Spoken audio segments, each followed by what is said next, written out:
And hello everybody, this is a special video that I've made offline to mark and celebrate the news that came out recently about the Xenoblade Genesis reveal that came out during the Nintendo Direct on June the 9th of this year, 2026.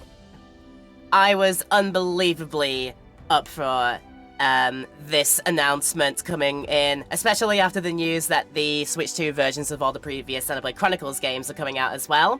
So I thought what I'd actually do is a special kind of offline recording video where we'll see what my reaction was to the live trailer being shown in the live direct.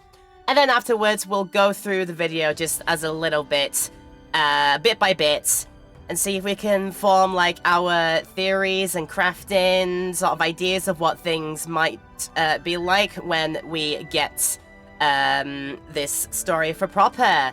Have a word about some of the characters and some of the locales and maybe some of the themes that could be in here. I think this might be interesting to do. So if you do enjoy this video, of course, let me know with a like and comment down below.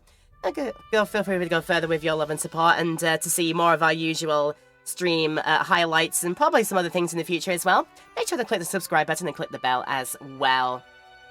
But with that said, we're going to change things over and look at my live reaction as we saw the Xenoblade Genesis trailer get shown off during the Nintendo Direct. So sit back and enjoy. No. No. No! You're not! What? What?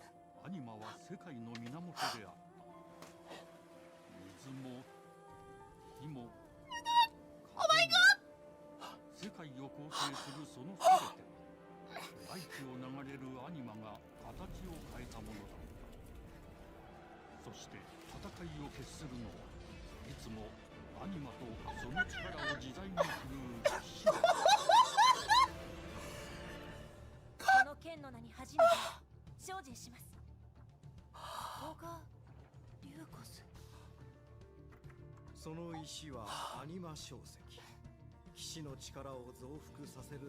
Oh, if you title drop this, I don't have the voice to be this excited, but holy god!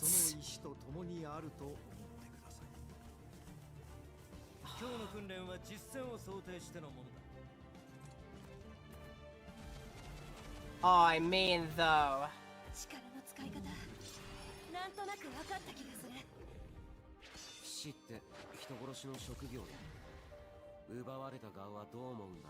It's like old-timey and way more like magical? Oh, that is gorgeous. Girl protag and gorgeous. Dragons. Fire swords, rivals. Huh?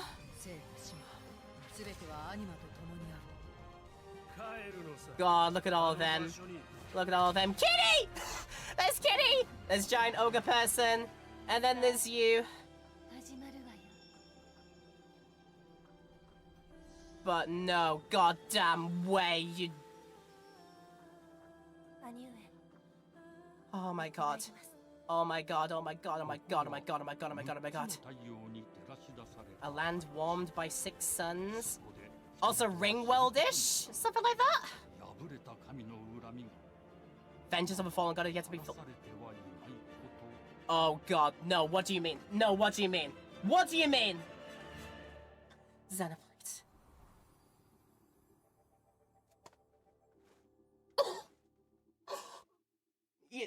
No.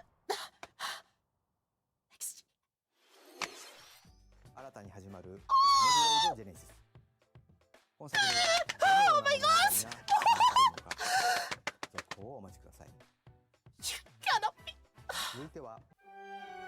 And that is as far as we'll go with that reaction. That was entirely live, and you can tell, my god, I was absolutely over the moon and so excited. We can already tell that our environment here is going to be something quite special. They're going, it seems, in a sort of olden-timey route this time around. You can see that I think the technology is probably not going to be quite up there, so we're looking at something, as the title drop would suggest, is a Genesis for things, whatever this thing might end up being, if it's going to be a new complete storyline, or if it's going to somehow tie in to the original Xenoblade story as well. That just remains to be seen, but definitely we are going at the sort of old-timey route here. Line saying, anima was the source of all things, talking about the power of water, the power of fire, and wind. So obviously, this probably seems like it's the magic source of this particular world here. We used to have things like ether, the motes that powered the flame clocks in Xenoblade 3, and that kind of thing there. So yeah, this is all magic, like elemental-based magics, and yeah, all their sort of rudimentary kits and buildings and technologies are powered by this whole thing here.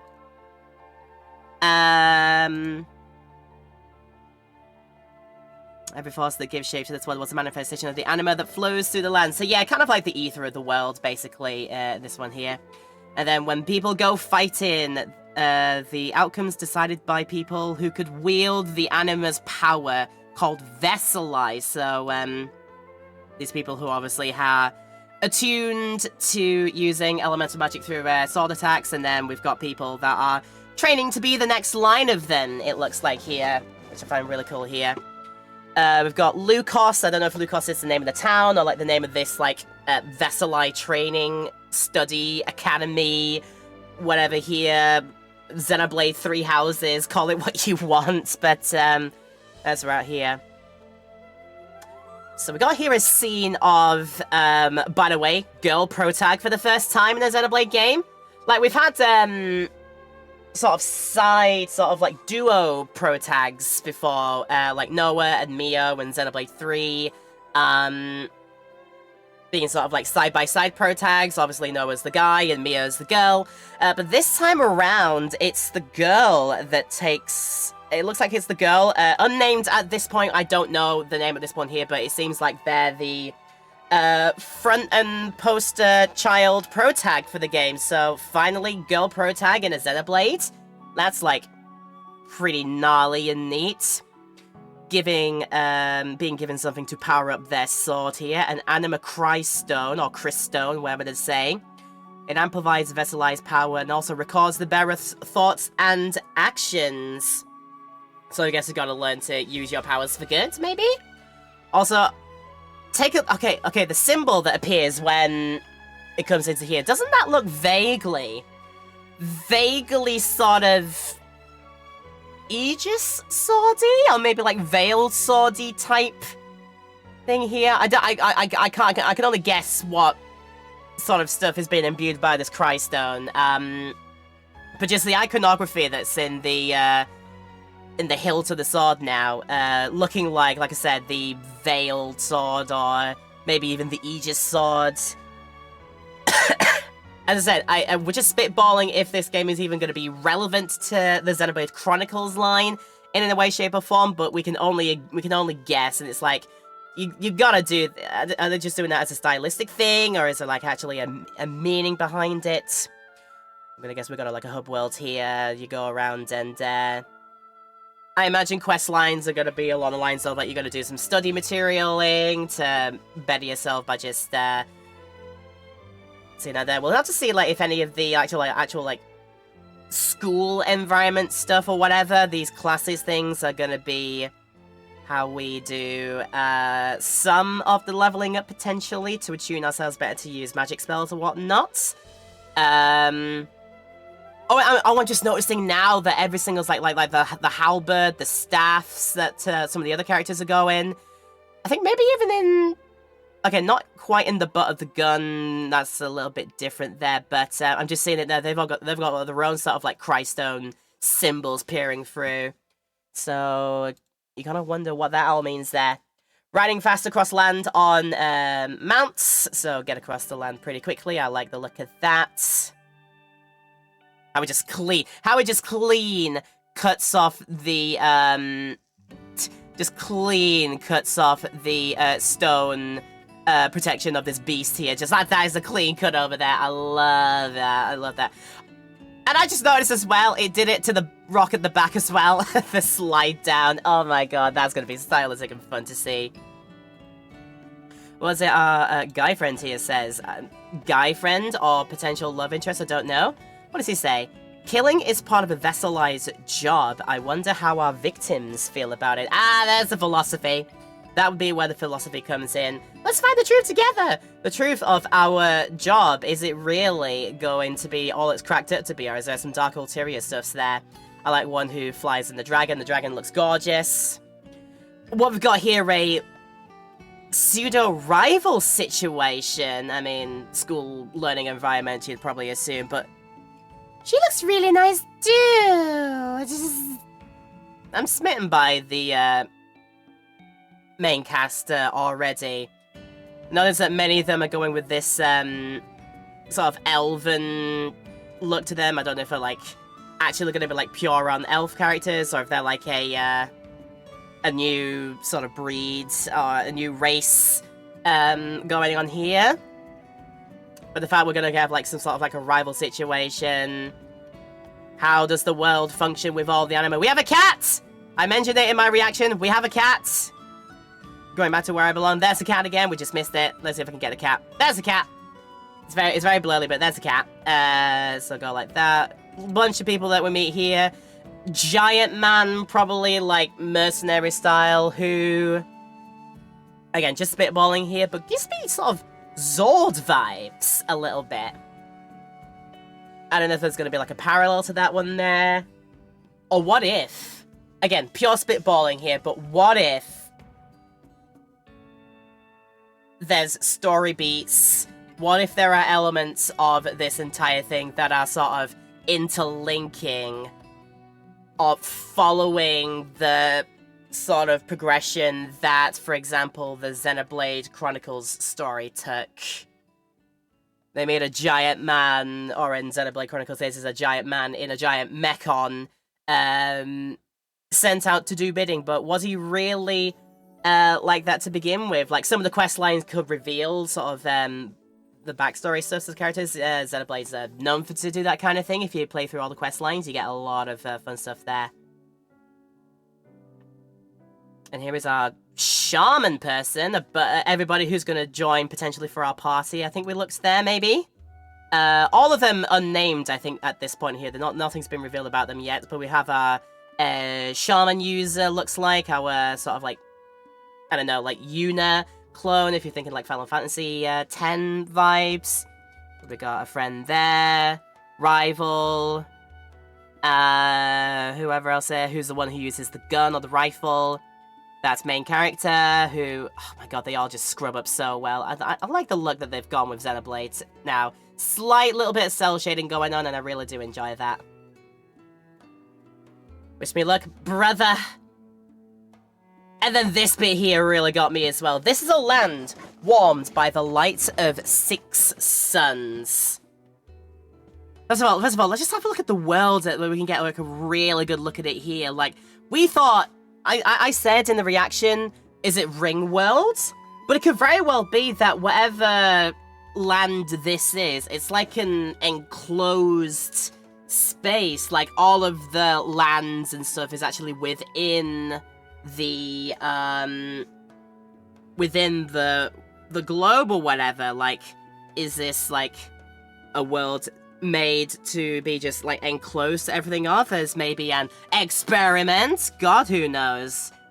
Let me just check something there quickly, because am I thinking the right terminology here? Let me just Wikipedia this that quickly. Let's bear with it here, because if I'm thinking the right thing, then it could very well go this way here. Am I thinking of Dyson spheres? I could be absolutely wrong here, but am I thinking of Dyson spheres? Like a world that's contained hypothetical megastructure that's around. I mean, I'm I'm looking at it here. So a mega structure to encompass a star and capture a large percentage of the power outputs. Like, the entire world revolves around the suns that are in the center, or would be the stars. So yeah, this could be a little bit like Dyson Sphere-esque. Like, the entire world exists on the outside of this sort of Dyson Sphere-esque structure, and the bright lights in the middle are the, you know, the lights that gives power source unto many of the worlds around here, or something like that. But let's just step it back to the fact that it says, warmed by the light of 6 suns. In fact, let's get the look at it here. The 6 suns in here. I don't know if you know your Xenoblade lores and such, but 6 is kind of an important number, particularly if you're thinking about the Ouroboros from Xenoblade Chronicles 3. Since there was only 6 that can only be around, 6 Ouroboros can be around at a time, and also the fact that when you think about the story of Xenoblade X, the bonus epilogue story that got added with the Definitive Edition, we had the big bad void coming in the God, what was it called again? The Vita. Coming in with the Vita that was powered by the 6 cores. You know, the 6 cores that come together to make a pure Ouroboros. The 6 cores that are used to power the Ares and the Vita. This is a land warmed by the light of 6 suns. 6 seems to be a recurring and very important number here, so again, this lends, I think, a bit of weight to the theory that even though this isn't titled Chronicles, it's still going to somehow tie to the overarching Xenoblade Chronicles sort of world building. You know, the original experiment, the origin of things like the Ouroboros and the cause and everything else that came with that, the splitting of the worlds and then the merging of the worlds together again, the intersection and things like that. But yeah, 6 is a kind of an important number in Xenoblade, because number of Ares cores, number of Ouroboros there could be, and the number of suns that give power to and light to this world. Plus, this line also got me quite excited. This land would, what does it say there? Mankind would learn that the vengeance of a fallen god had yet to be fulfilled. Who on earth does that reference, I thought to myself. Because if it is going to tie it back to the Xenoblade Chronicles arcing here, because essentially what Klaus did with his big experiment is play gods in a bit of a way. Essentially wanting to remake an entire universe in a more idealistic image, which is very much wanting to play God-coded, and thus with the power of the conduit he was able to do that. And that got me thinking as well, when we mentioned the conduit, is that gonna make any bearing into the story of this, of Genesis here? Because there's an inkling, like, that the conduit is able to reach across to a bunch of realms and worlds together, based on the original evidence of how the worlds of the Bionis Mechonis world in Xenoblade 1 and the world of Orest in Xenoblade 2 were even made in the first place. And then how, again, the epilogue story, the extra epilogue content of the story in Xenoblade X, mentioning how Void was even able to get out of his big old prison because of a disturbance or a rupture in the fabric of things, possibly due to use of the conduit again, linking it back to Klaus's original experiments. So, if there is any linking in this game to the story of Xenoblade Chronicles, how is it gonna work? Is it gonna feed in, like, the use of the conduits, the use of how is the power of the 6 suns gonna, like, tie to everything together? But again, we could be entirely spitballing, and none of this is even correct at all, because this could very well be just something original and just way more fantasy-oriented this time around, because as I said, nothing here is looking that particularly, you know, mechanized or futuristic looking, like how, the original Chronicles timeline was. Everything's more rustic and sort of a bit lesser developed than what we've seen in the Chronicles timeline. So it could be just a fresh new story that has a bit more of a, you know, medieval, fantastical, just pure magic vibe to it. Which I will be down for anyway, because literally I just saw the word Xenoblade crop up and like a new story is coming with Xenoblade attached to it, so I was like, nah, I think I'm going to be on board with this at all. You saw how excited I was in my reaction to this one. So yeah, I am absolutely wanting to give this a shot when it comes out. 2027 is what the trailer said to us. We'll have to wait and see when we get a more cemented date for that. And if I'll have money around the time to get it day one and start playing it day one, we'll have to wait and see. But expect that I will be definitely paying a visit to Xenoblade Genesis. I am all manner of excited for this one. This is probably my highlight of the entire Nintendo Direct this time around. And it was, oh my god, it was amazing.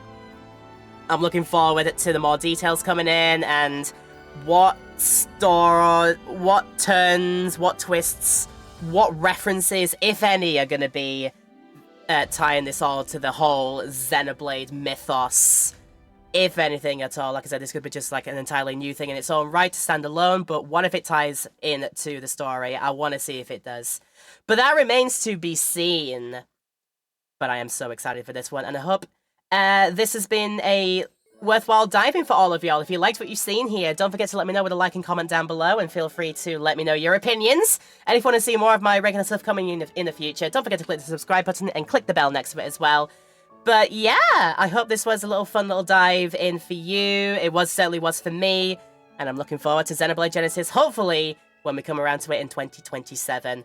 But until next time, that's all from me in this little special recording video here. Stay you and stay awesome, and I'll see you in my next video, whatever that is. Take care, until next time, bye!